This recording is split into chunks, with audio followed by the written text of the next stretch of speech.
তেলিয়ামুড়া কৃষ্ণপুর। তেলিয়ামুড়া হাসপাতালে ডেলিভারি হয়েছে, তারপরে ডেলিভারি হওয়ার পরে টিউমার হয়েছে বাচ্চার, তারপরে জিবি রেফার দিয়েছে, জিবিতে আপানিয়া রেফার হয়েছে, তারা অপারেশন হয়েছে, এখন বাচ্চা সুস্থ হয়েছে। কোন জায়গায় বাড়ি? তেলিয়ামুড়া কৃষ্ণপুর। কতদিন বাচ্চার বয়স? আজকে 30 দিন হয়েছে। মানে কি হয়েছিল কিছু কি পেতে পারছেন? কিটা কি নিয়ে আসছিলেন? টিউমার হয়েছিল। কি জন্মসূত্র থেকে? হ্যাঁ, জন্ম।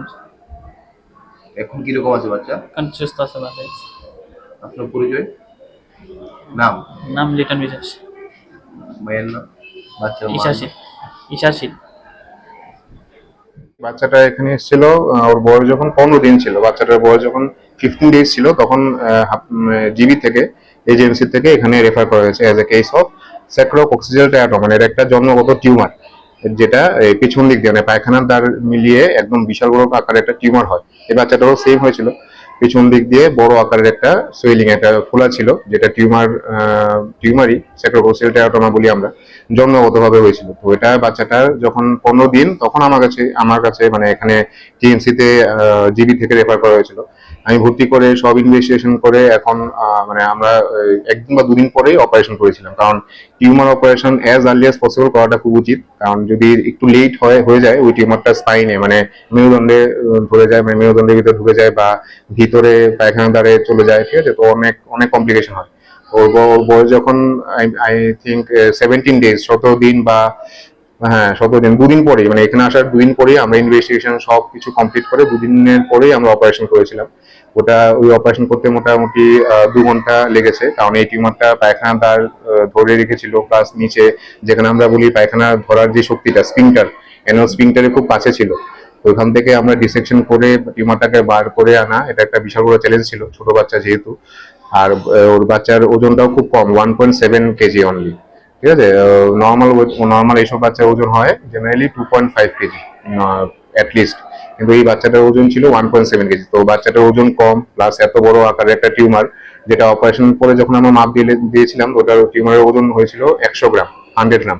তো বাচ্চাটা ছিল 1.7 গ্রাম। 1.7 গ্রামে যখন আমরা অপারেশন করেছি, অপারেশন পরে বাচ্চার ওজন হয়ে গেছে 1.6 গ্রাম, 1.6 কেজি। ওকে, বাচ্চার অপারেশন আগে ছিল 1.7 কেজি, এটা অপারেশনের পরে এটা হচ্ছে 1.6 কেজি। তো 100 গ্রাম রিডিউস হয়েছে আর কি। তো এত বড় অপারেশন টিএমসিতে এটা হয়েছে, এটা একটা বিশাল বড় একটা সাকসেস স্টোরি। শুধু আমার না, এটা হচ্ছে পেডিয়াট্রিশিয়ান মানে পেডিয়াট্রিক এসএনসিউ যে সিস্টার আছে, ওদের কোঅপারেশন, প্লাস ওটি সিস্টার ওদের কোঅপারেশন, প্লাস আমাদের যে পেডিয়াট্রিক্স আর যে টিম আছে, এই পুরো টিমটার কোঅপারেশন, সবকিছু মিলিয়েই একটা বড় সড়ো একটা অপারেশন এখানে সাকসেসফুলি হয়েছে।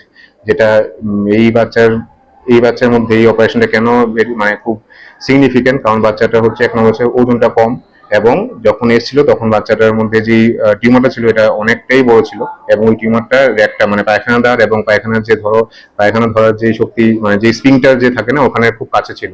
তো এটার লোকেশন প্লাস এটার যে size, it was very big এবং খুব চ্যালেঞ্জিং।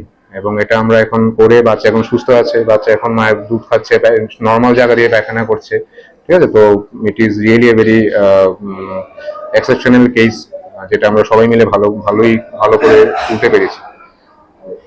কম বয়সে এত বড় টিউমার? এটা জন্মগতভাবে হয়, জন্মের থেকেই হয়। যখন আমাদের ওইটা থেকে এটা মেডিকেল টার্মে বলে failure of migration of primordial germ cell to the gonadal ridge, মানে হচ্ছে যেখান থেকে আমাদের টেস্টিস বা ওভারি যেটা হয়, মানে বাচ্চা যখন পেটে থাকে, ওই সেল যখন ঠিকঠাক জায়গায় না পৌঁছায়, তখন ওটা অন্য জায়গায় গিয়ে বিভিন্ন মানে খুব তাড়াতাড়ি বৃদ্ধি পায় ওই সেলগুলো।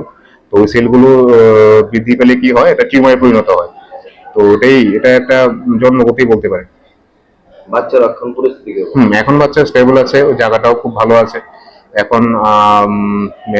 স্বাভাবিক জায়গা দিয়ে পায়খানা করছে, কোনো সমস্যা নেই, মায়ের বুকে দুধ খাচ্ছে, বাচ্চাটা এখন সব ঠিক আছে, স্টেবল আছে।